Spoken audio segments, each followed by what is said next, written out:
Hey guys, in this tutorial I'm going to show you how to use the cycle count function and easily remove inventory.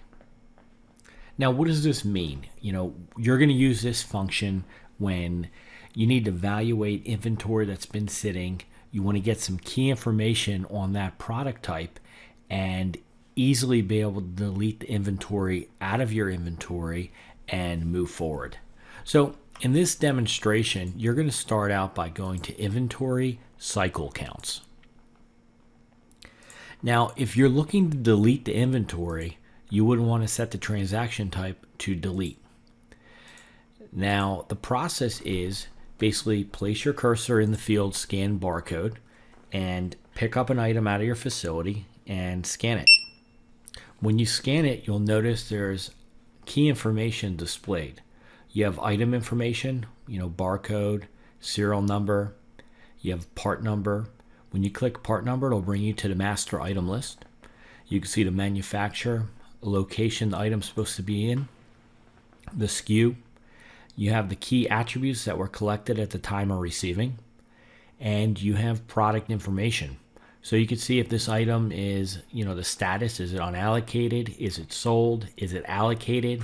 Is it lost?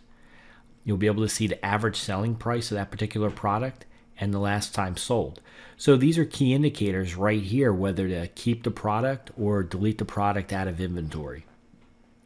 So the way you use this screen, scan, select transaction type, delete, scan the barcode, and once you accept that item as an item you'd like to delete, you would hit process. Now the other option is, if you know everything in that location you're going to want to delete, you could hit auto process. What this is going to do is going to automatically delete that item out of inventory without having to click process. So I'll go down the line, I'll start scanning. And you can see here on the bottom data grid where it says history log, you can see all the items that are being deleted in this current session. So if you double scan an item, it'll probably say like duplicate or may not do anything. So you have the ability to move forward. So I'll scan a bunch of items.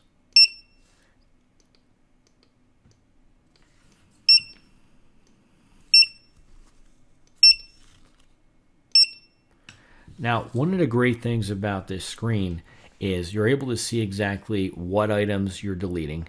And perchance you made a mistake. So let's say we looked at this particular item, item number 5, the 42T0363.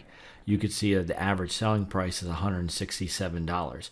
Potentially you want to keep this item and you might pull it from, undo to the delete process. So if you hit undo, it'll take it and bring it back into inventory and place it in the location that it was previously inputted at. So that's how you use the inventory cycle count function.